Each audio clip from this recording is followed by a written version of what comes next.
السلام علیکم ورحمۃ اللہ وبرکاتہ نحمدہ ونصلی علی رسولہ الکریم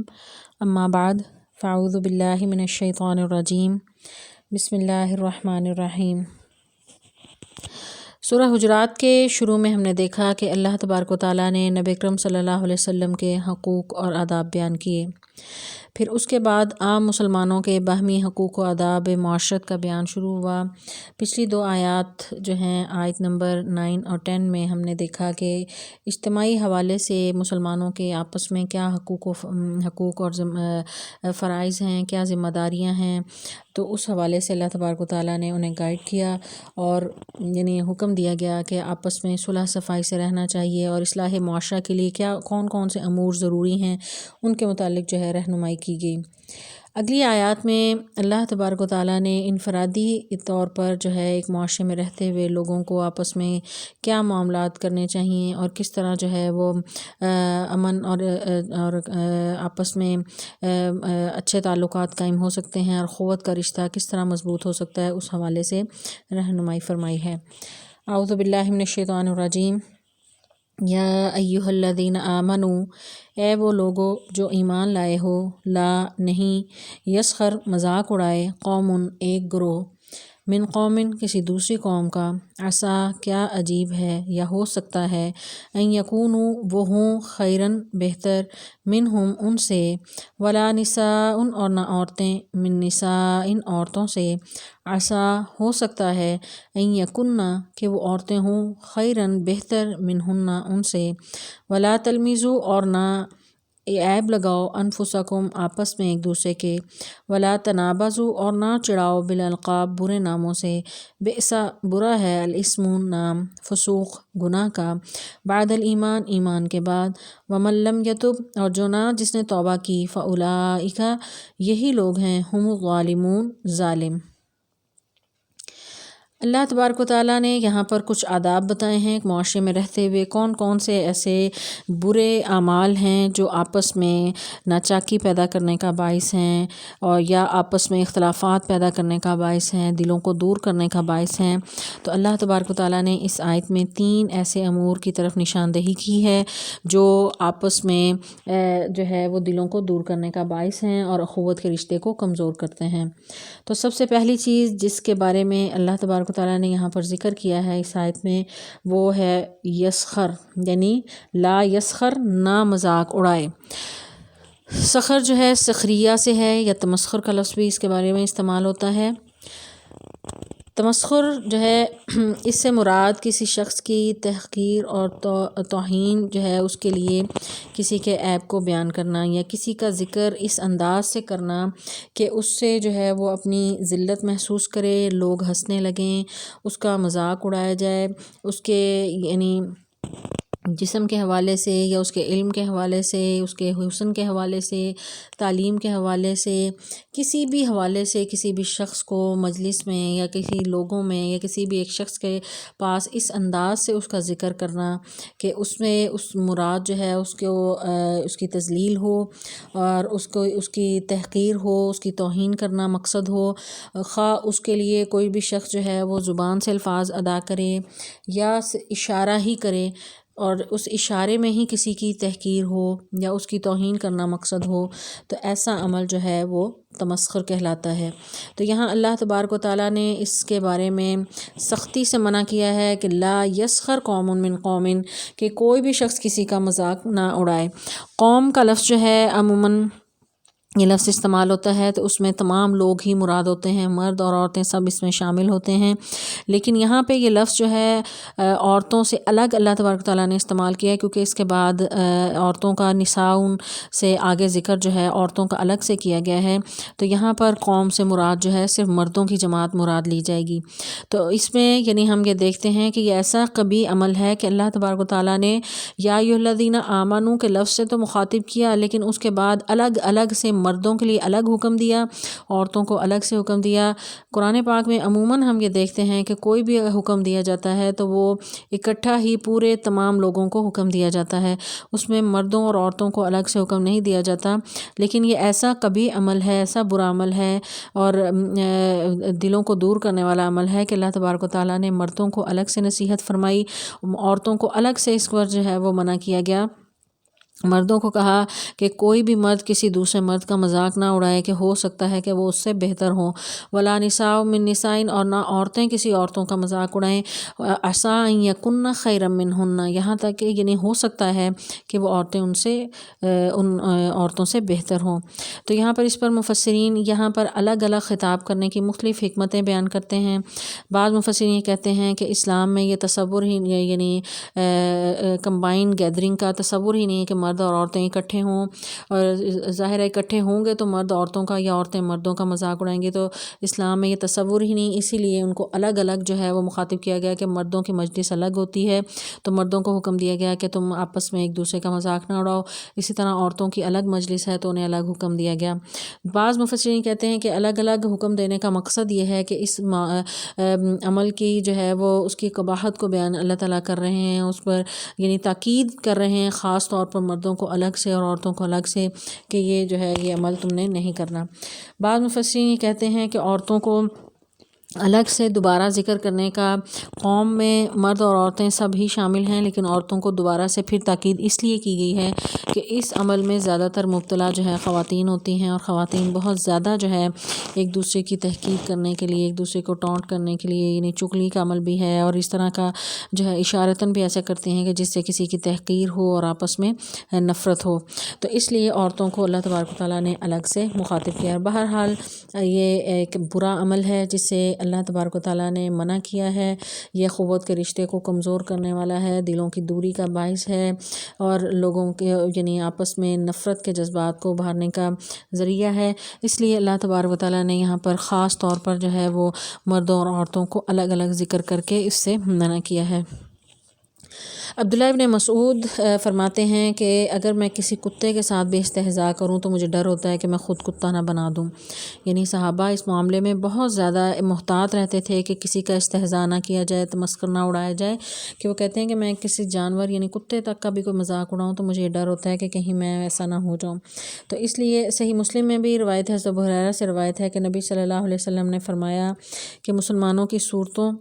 اور ان کے مال و دولت پر اللہ تعالیٰ نظر نہیں فرماتا بلکہ ان کے قلوب اور اعمال کو دیکھتا ہے، یعنی اللہ تعالیٰ کسی کی ظاہری حیت کو نہیں دیکھتا کہ کسی کو ظاہری حیت کو دیکھ کر کسی کا رنگ کالا ہونے کی وجہ سے یا کسی کے بدصورت ہونے کی وجہ سے، کسی بھی فیچرز کی وجہ سے، بالوں کی وجہ سے، کسی کی چال ڈھال کی وجہ سے، کسی کے گفتگو کے سٹائل کی وجہ سے، کسی کے لباس کے انداز کی وجہ سے کسی کو تمسخر کا نشانہ نہ بنایا جائے، نہ کسی شخص کو، نہ کسی قوم کو اور نہ کسی خاص گروہ کو جو ہے وہ اس پر مذاق کا نشانہ بنایا جائے، جس طرح عام طور پر مختلف لطیفے بھی بنائے جاتے ہیں مختلف قوموں پر، جیسے پٹھانوں کا نام لے کر یا سکھوں کا نام لے کر یا اس طرح۔ تو یہ طریقہ کار جو ہے ایک مومن کا طریقہ کار نہیں ہے وہ کہ وہ کسی کا مذاق اڑائے یا اس کو تحقیر امیز جو ہے وہ انداز اختیار کرے، تو یہاں پر اللہ تبارک تعالیٰ نے اس سے منع کیا ہے۔ دوسری چیز جو اس آیت میں اللہ تبارک تعالیٰ نے جس سے منع کیا ہے وہ ہے تلمیزو، ولا تلمیزو، اور نہ عیب لگاؤ، انفسکم، آپس میں ایک دوسرے کا۔ تلمیزو کا لفظ جو ہے لمز سے ہے، لمز کے معنی ہے کسی کا عیب نکالنا، عیب جوئی کرنا یا طعنہ زنی کرنا، یعنی کسی کے کیونکہ کوئی بھی انسان مکمل نہیں ہے، کسی نہ کسی میں کوئی نہ کوئی اللہ تعالیٰ نے کمی رکھی ہوتی ہے، اور تمام انسانوں میں سے اللہ تعالیٰ فرماتے ہیں کہ ہم نے بعض کو بعض پر فضیلت دی ہے، بعض کو اللہ تعالیٰ نے حسن دیا ہے تو عقل میں کم ہے، بعض جو ہے وہ اگر سمجھ بوجھ بہت زیادہ ہے تو کسی اور حوالے سے اس میں کوئی کمی پائی جائے گی،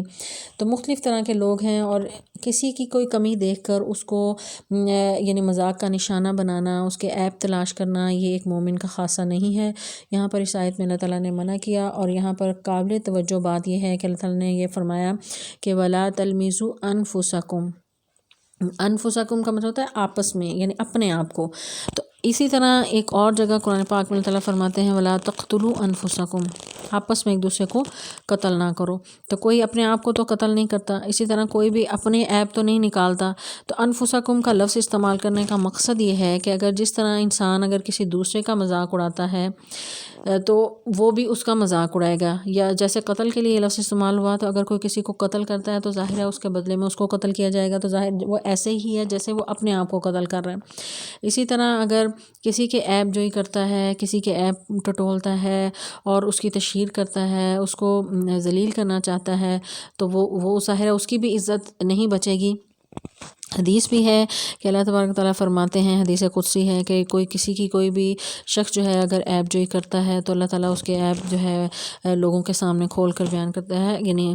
خواہ وہ اپنے گھروں میں ہی چھپ جائے۔ یعنی حدیث کا مفہوم میں نے آپ کو یہ بتایا کہ کسی کی بھی کوئی عیب جوئی کرتا ہے اور اس کو ٹٹولتا ہے، اس کے پیچھے پڑتا ہے، تو اللہ تبارک و تعالیٰ بھی ایسے لوگوں کو پھر ذلیل و رسوا کرتا ہے، پھر ایسی جگہوں پر رسوا کرتے ہیں کہ جہاں پر وہ اس نے بڑی اپنی عزت بنائی ہوتی ہے۔ تو یہ حدیث کا مفہوم میں نے آپ کو بتایا کہ اللہ تعالیٰ جو ہے ایسے لوگوں کے جو ہے راز پھر فاش کرتے ہیں اور ان کے عیب لوگوں کے سامنے کھولتے ہیں۔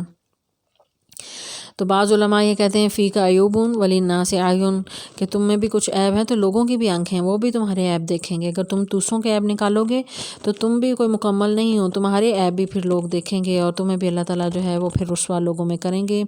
پھر مسلمانوں کو تو یہ حکم دیا کہ ایک دوسرے کے راز جو ہے ان کو رکھیں، پردہ پوشی کریں، اور ترغیب دی۔ نبی صلی اللہ علیہ وسلم فرماتے ہیں کہ جو دنیا میں کسی کے پردہ پوشی کرے گا تو اللہ تعالیٰ اس کے قیامت والے دن پردہ پوشی کرے گا۔ تو یہاں پر اللہ تعالیٰ نے منع کیا کہ وَلَا تَلْمِزُوا أَنفُسَكُمْ، ایک دوسرے کی عیب جوئی مت کرو۔ تیسری بات جس کے بارے میں اس آیت میں اللہ تعالیٰ نے حکم دیا ہے وہ ہے وَلَا تَنَابَزُوا بِالْأَلْقَابِ، کہ ایک دوسرے کو برے برے ناموں سے نہ پکارو۔ برے ناموں سے پکارنا یعنی کسی کو کسی ایسے عیب کی وجہ سے اس کو کوئی لنگڑا ہے یا لولا ہے یا کانا ہے، اس حوالے سے اس کو تحقیر کرتے ہوئے اس کا کوئی ایسا نام لے لینا، یا کسی کے اندر کوئی یعنی کوئی خرابی ہے، کوئی کمی ہے، یا کوئی برائی کرتا تھا کسی زمانے میں جیسے چور تھا یا زانی یا شرابی، تو اس حوالے سے اس کو چھیڑنے کے لیے یعنی چور، زانی یا شرابی کہہ لیا جائے، ایسا لقب اس کا رکھ دیا جائے، ایسا نام کہ جس کو وہ ایک مجلس میں اچھا نہ سمجھے، یا کسی بھی وجہ سے کسی کو آر دلوانے کے لیے کوئی ایسا نام تحقیر کرنے کے لیے کوئی مشہور کر دیا جائے، تو اس کا عمل سے بھی اللہ تبارک تعالیٰ نے منع کیا ہے کہ برے ناموں سے ایک دوسرے کو نہ پکارو۔ تو القاب جو ہیں وہ اچھے بھی رکھے جاتے ہیں، جس طرح مختلف صحابہ کے خلفائے راشدین کی ہم دیکھتے ہیں کہ حضرت ابوبکر صدیق کا لقب صدیق تھا، حضرت عمر رضی اللہ تعالیٰ عنہ کا فاروق تھا، عثمان رضی اللہ تعالیٰ عنہ کا غنی تھا، اور علی رضی اللہ تعالیٰ عنہ کو نبی صلی اللہ علیہ وسلم پیار سے ابو تراب کہتے تھے، حضرت حمزہ کو اسد اللہ، خالد بن ولید کو سیف اللہ کہا جاتا تھا۔ تو اس طرح کے القاب جو کسی محبت سے رکھے جائیں، یا نبی صلی اللہ علیہ وسلم جس طرح حضرت عائشہ کو عائش کہہ کر پیار سے بلاتے تھے، تو پیار سے ایسے نام جو ہیں وہ بلائے جا سکتے ہیں، ان کا کوئی حرج نہیں ہے، لیکن کسی کی تحقیر کے لیے، اس کو نیچا دکھانے کے لیے، اس کو تذلیل کے لیے جو ہے وہ برے برے نام رکھنا اور برے ناموں سے پکارنا، اس کے بارے میں یہاں پر اللہ تبارک تعالیٰ نے منع فرمایا ہے۔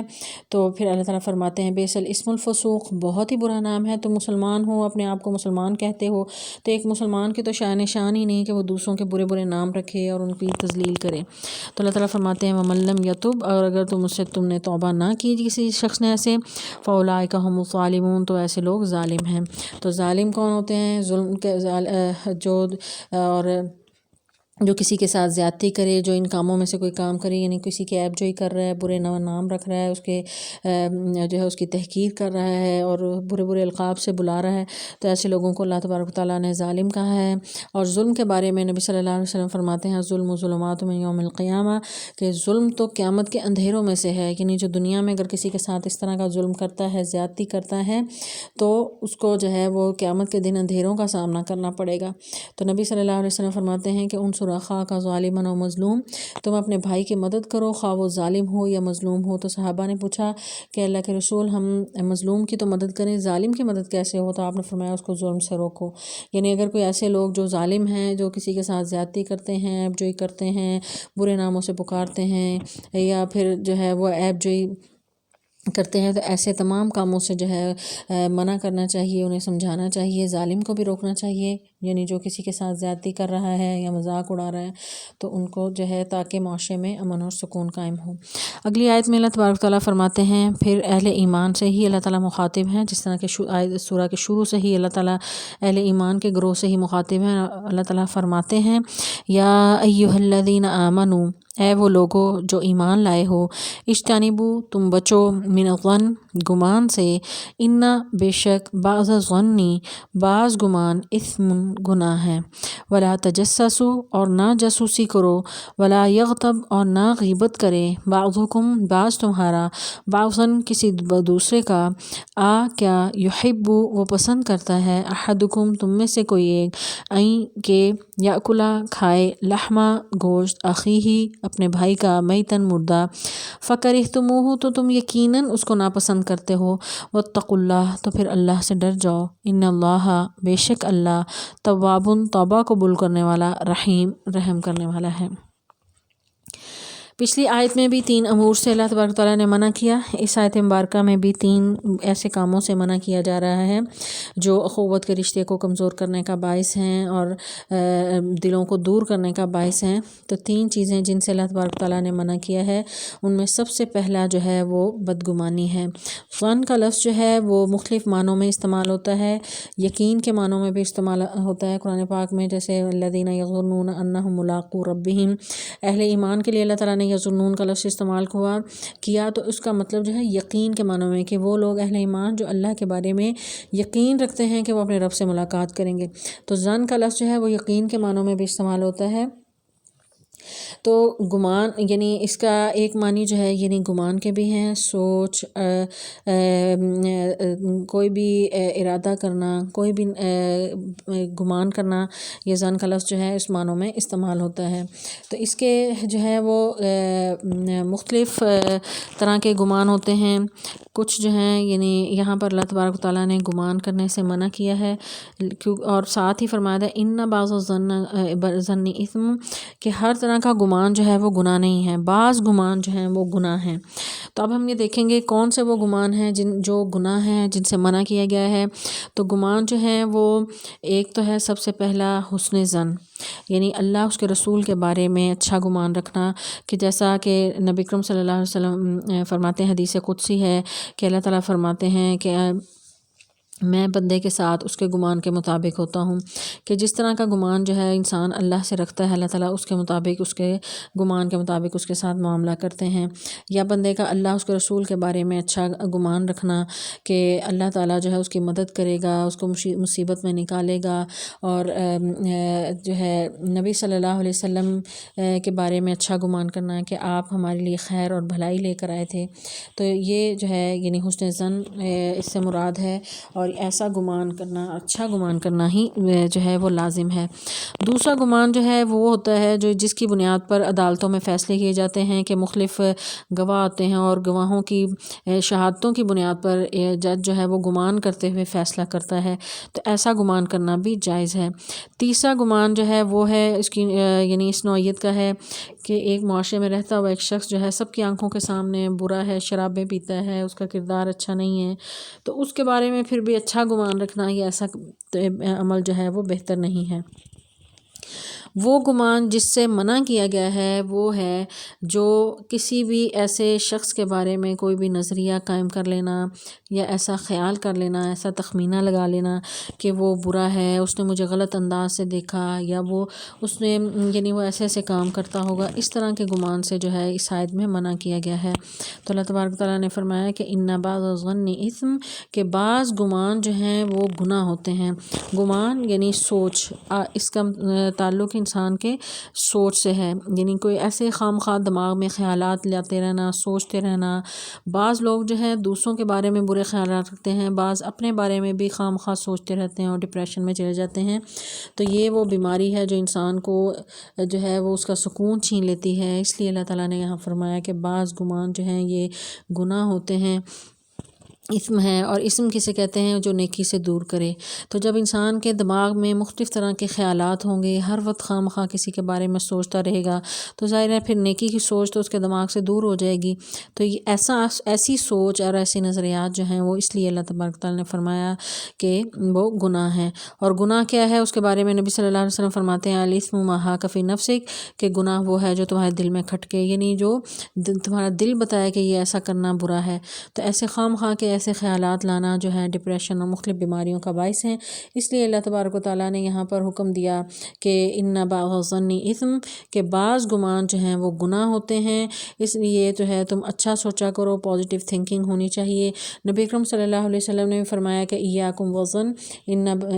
فإن الظن اکذب الحدیث، کہ تم بہت زیادہ بدگمانی سے بچو۔ یہ بدگمانی جو ہے یہ جھوٹی بات ہوتی ہے، کیونکہ یہ جھوٹے خیالات ہیں جو انسان کے دماغ میں آتے ہیں۔ خواہ مخواہ کسی کے بارے میں آپ کچھ سوچ رکھ لیتے ہیں اور اس کو اس حوالے سے ہی پھر دیکھتے ہیں، آپ کو اس کی پھر ہر حرکت اور اس کا گفتگو بھی اس شخص کی پھر بری لگنے لگتی ہے۔ تو عام طور پر گھروں میں جھگڑے بھی اس بدگمانی کی وجہ سے ہوتے ہیں، تو اس لیے اس سے بچنا چاہیے۔ دوسری چیز جس کے بارے میں نبی اکرم صلی اللہ علیہ وسلم نے منع کیا ہے، اور نبی صلی اللہ علیہ وسلم مختلف احادیث میں منع کیا گیا، اور اس آیت میں بھی اللہ تبارک تعالیٰ نے اس سے منع کیا ہے، وہ ہے ولا تجسسوا، نہ جاسوسی کرو۔ تجسس یعنی جاسوسی کرنا، کسی کے مخفی حالات کو معلوم کرنے کی کوشش کرنا، تو اس سے جو ہے وہ بھی منع کیا، یہ ایک برا عمل ہے۔ نبی صلی اللہ علیہ وسلم فرماتے ہیں کہ اگر تم لوگوں کے مخفی حالات معلوم کرنے لگو گے اور ان کے پیچھے پڑو گے تو انہیں بگاڑ دو گے۔ تو اسی لیے نبی صلی اللہ علیہ وسلم کی ایک اور حدیث ہے کہ من ستر مومنا ستر اللہ یوم القیامہ، کہ جو کسی کی پردہ پوشی کرتا ہے اللہ تعالیٰ اس کی پردہ پوشی کرے گا۔ تو خواہ مخواہ کسی کے کہ وہ کہاں سے کماتے ہیں، کیا کھاتے ہیں، کہاں کہ کس طرح جو ہے یعنی زندگی وہ کیسے گزارے ہیں، ان کے شب و روز کیسے گزر رہے ہیں، خاص طور پر رشتہ داروں میں یہ معاملات بہت زیادہ جو ہے وہ دلوں کو دور کرنے کا باعث ہیں۔ تو خواہ مخواہ کی جاسوسی کرنا، تجسس ہوتے ہیں یعنی کسی کی بات کی ڈیپتھ میں جا کر اس کے بارے میں حقیقت حال معلوم کرنے کی کوشش کرنا، اسی سے جاسوس کا لفظ بھی ہے۔ تو عربی میں ایک لفظ جو ہے اس کے لیے حسس کا بھی استعمال ہوا ہے، ولا تحسسوا۔ نبی اکرم صلی اللہ علیہ وسلم نے اس سے بھی منع کیا ہے۔ تجسس یعنی کسی چیز کی ڈیپتھ میں جا کر اس کو معلوم کرنا، اور حسس کہتے ہیں اس کے ظاہری احوال کو معلوم کرنا۔ تو یوسف علیہ السلام کے لیے قرآن سورہ یوسف میں لفظ جو ہے وہ حسسو کا لفظ ہی استعمال کیا کہ جاؤ یوسف کے حالات معلوم کرو کہ وہ کہاں پر ہیں۔ تو یہاں پر اللہ تعالیٰ نے کہا کہ ولا تجسسوا، یعنی کسی کے اندر جا کر اس کے حالات معلوم کرنے کی کوشش نہ کرو، اور نہ خواہ مخواہ کسی کے بارے میں جاسوسی کرو، اپنے معاملات میں مگن رہو اور دوسروں کے ساتھ جو ہے اچھا رویہ اور اچھا طرز عمل اختیار کرو۔ تیسری چیز جس کے بارے میں اس آیت میں منع کیا گیا اور وہ سب سے بڑا جرم ہے، اور اللہ تعالیٰ فرماتے ہیں کہ ولا یغتب بعضکم بعضا، اور کوئی بھی کسی کی غیبت نہ کرے۔ یغتب غیب سے ہے، غیب یعنی وہ چیز جو موجود نہیں۔ غیبت کی ڈیفینیشن بھی نبی صلی اللہ علیہ وسلم نے ہی بیان کی کہ وہ اپنے بھائی کی پیٹھ پیچھے جو ہے وہ برائی بیان کرنا، کہ اگر تم اس کے سامنے بیان کرو تو وہ ناپسند کریں، یعنی ذکر اخاک بما یکرہ، یعنی اپنے بھائی کا ایسا ذکر کرنا جو وہ ناپسند کرتا ہے۔ تو صحابی نے پوچھا کہ اگر وہ بری چیز جو ہم ذکر کر رہے ہیں وہ اس میں پائی جائے، تو آپ نے فرمایا کہ یہی تو غیبت ہے، اگر وہ برائی اس میں نہیں پائی جاتی تو وہ تو بہتان ہے۔ یعنی غیبت یہی ہے کہ کسی شخص میں کوئی برائی ہے، وہ برا عمل ہے، تو آپ اس کی پیٹھ پیچھے اس کو بیان کر رہے ہیں لوگوں کے سامنے، کہ آپ اگر اس کے سامنے بیان کریں تو وہ اس کو ہرگز پسند نہ کرے یا اس کو اچھا نہ لگے، تو آپ لوگوں میں اس کی جو ہے وہ برائی کر رہے ہیں، تو یہ بہت ہی ایک قبیح عمل ہے، دلوں کو دور کرنے کا باعث ہے، اور بعض اوقات جو ہے یعنی کسی کی خواہ مخواہ کی غیبت کسی کی دوسرے شخص کے دل میں اس کے لیے برے خیالات پیدا کرنے کا باعث ہے، دلوں کو دور کرنے کا باعث ہے، تو اسی لیے اس سے منع کیا گیا ہے۔ اور اس کے لیے ایک لفظ چغلی کا بھی استعمال ہوتا ہے، تو چغلی ایسی غیبت کو کہتے ہیں جو فساد کا باعث بنے۔ تو ان تمام چیزوں سے منع کیا اور اس کو تشبیہ دی اللہ تبارک تعالیٰ نے یعنی ایک ایسے عمل سے کہ جو انسان تصور نہیں کر سکتا۔ اللہ تعالیٰ فرماتے ہیں کہ ایحب احدکم ان یأکل لحم اخیہ میتا